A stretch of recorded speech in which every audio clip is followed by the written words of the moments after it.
میں نے اپنے جسم پر نظر دوڑائی، میری آنکھیں بند تھیں اور میرے ارد گرد میرے بھائی اور والد صاحب رو رہے تھے۔ اس کے بعد میرے جسم پر پانی ڈالا گیا تو مجھے پتا چلا کہ مجھے غسل دیا جا رہا ہے۔ ان کے رونے سے مجھے تکلیف ملتی تھی، اور جب میرے والد دعا کرتے تھے کہ اللہ تعالیٰ تم پر رحم فرمائے تو ان کی یہ بات مجھے راحت پہنچاتی تھی۔ اس کے بعد میرے جسم کو سفید کفن پہنچایا گیا۔ میں نے اپنے دل میں کہا، افسوس میں اپنے جسم کو اللہ کی راہ میں ختم کرتا، کاش میں شہید مرتا۔ افسوس میں ایک گھڑی بھی اللہ کے ذکر یا نماز یا عبادت کے بغیر نہ گزارتا، کاش میں شب و روز اللہ کی راہ میں مال خرچ کرتا۔ افسوس، ہائے افسوس۔ اتنے میں لوگوں نے میرا جسم اٹھایا اور میں اپنے جسم کو دیکھ رہا تھا، لیکن نہ تو ان کے اندر جا سکتا ہوں اور نہ دور ہو سکتا ہوں۔ ایک عجیب سی صورتحال سے دوچار تھا۔ مجھے جب اٹھایا گیا تو جو چیز میرے لیے اس وقت تکلیف دہ تھی وہ میرے گھر والوں کا رونا تھا۔ میرا دل چاہ رہا تھا میں اپنے ابا سے کہوں، ابا جان پلیز رونا بند کر دیں، بلکہ میرے لیے دعا کریں، کیونکہ آپ کا رونا مجھے تکلیف دے رہا ہے۔ میرے رشتہ داروں میں اس وقت جو کوئی میرے لیے دعا کرتا تو اس سے مجھے راحت مل جاتی تھی۔ مجھے مسجد پہنچایا گیا اور وہاں اتارا گیا اور میں نے سنا کہ لوگ نماز پڑھنے لگے ہیں۔ مجھے شدید خواہش ہوئی کہ میں بھی ان کے ساتھ نماز میں شریک ہو جاؤں۔ میں نے سوچا کتنے خوش قسمت ہیں یہ لوگ کہ نیکیاں کما رہے ہیں، جبکہ میرا اعمال نامہ بند ہو گیا ہے۔ نماز ختم ہوئی تو مؤذن نے اعلان کیا، الصلاۃ علی الرجل یرحمکم اللہ۔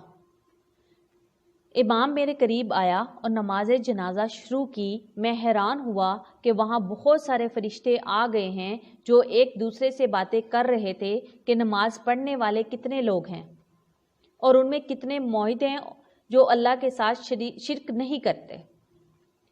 چوتھی تکبیر میں نے دیکھا کہ فرشتے کچھ لکھ رہے ہیں۔ مجھے اندازہ ہوا کہ وہ لوگوں کی دعائیں لکھ رہے ہوں گے۔ اس وقت میرے دل میں خواہش پیدا ہوئی کہ امام اس رکعت کو مزید لمبی کر دے، کیونکہ لوگوں کی دعاؤں سے مجھے عجیب سی راحت اور سرور مل رہا تھا۔ نماز ختم ہوئی اور مجھے اٹھا کر قبرستان کی طرف لے جایا گیا۔ راستے میں کچھ لوگ دعائیں مانگ رہے تھے کہ کچھ رو رہے تھے، اور میں حیران و پریشان تھا کہ نامعلوم میرے ساتھ کیا ہونے والا ہے۔ مجھے اپنے تمام گناہ اور غلطیاں اور ظلم اور جو غفلت کی گھڑیاں میں نے دنیا میں گزاری تھیں، ایک ایک چیز سامنے آ رہی تھی۔ ایک شدید ہیبت کا عالم تھا جس میں گزر رہا تھا۔ الغرض قبرستان پہنچا اور مجھے اتارا گیا۔ اس وقت مختلف قسم کی آوازیں سننے میں آئیں۔ کوئی کہہ رہا تھا جنازے کو راستہ دے دو، کوئی کہہ رہا ہے اس طرف سے لے جاؤ، کوئی کہتا ہے قبر کے قریب لکھ دو۔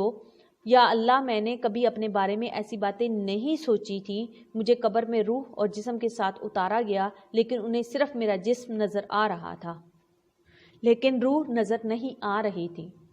اس کے بعد لحد کو بند کرنا شروع کر دیا۔ میرا دل چاہا کہ چیخ چیخ کے کہہ دوں کہ مجھے یہاں نہ چھوڑیں، پتہ نہیں میرے ساتھ کیا ہوگا، لیکن میں بول نہیں سکتا تھا۔ الغرض مٹی ڈالنا شروع ہوئی اور قبر میں گپ اندھیرا چھا گیا۔ لوگوں کی آوازیں بند ہوتی چلی گئیں، لیکن میں ان کے قدموں کی آوازیں سن رہا تھا۔ ان میں سے جو کوئی میرے لیے دعا کرتا تو اس سے مجھے سکون مل جاتا۔ اچانک قبر مجھ پر تنگ ہو گئی، ایسا لگا کہ میرے پورے جسم کو کچل دے گی، اور قریب تھا کہ میں ایک چیخ نکال دوں، لیکن پھر دوبارہ اصلی حالت پر آ گئی۔ اس کے بعد میں نے ایک طرف دیکھنے کی کوشش کی کہ اچانک دو ہیبت ناک قسم کے فرشتے نمودار ہوئے، جن کے بڑے بڑے جسم، کالے رنگ اور نیلی آنکھیں تھیں۔ ان کی آنکھیں بجلی جیسی چمک رہی تھیں، اور ان میں سے ایک کے ہاتھ میں گرز تھا اور اس سے پہاڑ کو مارے تو اسے ریزہ ریزہ کر دے۔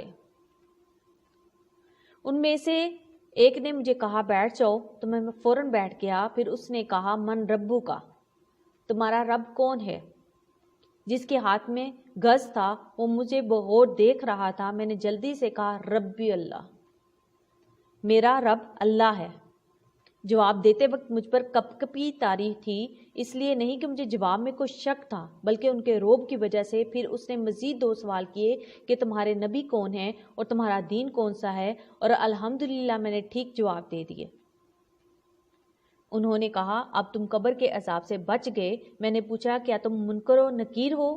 انہوں نے جواباً کہا ہاں، اور بولے کہ اگر تم صحیح جواب نہ دیتے تو ہم تمہیں اس غرض سے مارتے اور تم اتنی چیخیں نکالتے کہ اسے زمین کی ساری مخلوق سن لیتی سوائے انسانوں اور جنوں کے، اور اگر جنوں اسے سن لیں تو بے ہوش ہو جائیں۔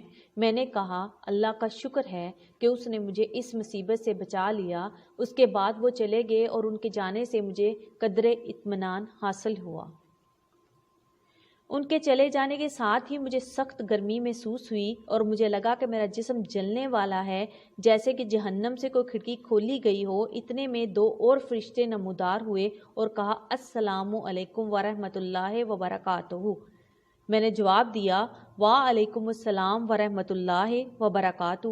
انہوں نے کہا ہم فرشتے ہیں، ہم قبر میں تمہارے اعمال تمہیں پیش کرنے آئے ہیں تاکہ قبر میں قیامت تک تمہیں اپنی نیکیوں کا جو بدلہ ملنا چاہیے وہ بدلہ مل جائے۔ میں نے کہا اللہ کی قسم، جس سختی اور اذیت سے میں دوچار ہوں میں نے کبھی اس کے متعلق سوچا نہیں تھا۔ پھر میں نے پوچھا کیا میں ایک سوال کر سکتا ہوں؟ انہوں نے کہا کر لو۔ میں نے پوچھا کیا میں اہل جنت میں سے ہوں اور کیا اتنی ساری تکلیفیں جھیلنے کے بعد بھی میرے لیے جہنم جانے کا خطرہ ہے؟ انہوں نے کہا تم ایک مسلمان ہو، اللہ اور اس کے رسول صلی اللہ علیہ وآلہ وسلم پر ایمان لائے ہو، لیکن جنت جانے کا علم صرف ایک اللہ کے علاوہ کسی کو نہیں ہے۔ بہرحال اگر تم جہنم چلے بھی گئے تو وہاں ہمیشہ نہیں رہو گے، کیونکہ تم موحد ہو۔ یہ سن کر میری آنکھوں سے آنسو جاری ہو گئے اور میں نے کہا اگر اللہ نے مجھے دوزخ بھیج دیا تو پتہ نہیں میں وہاں کتنا عرصہ رہوں گا۔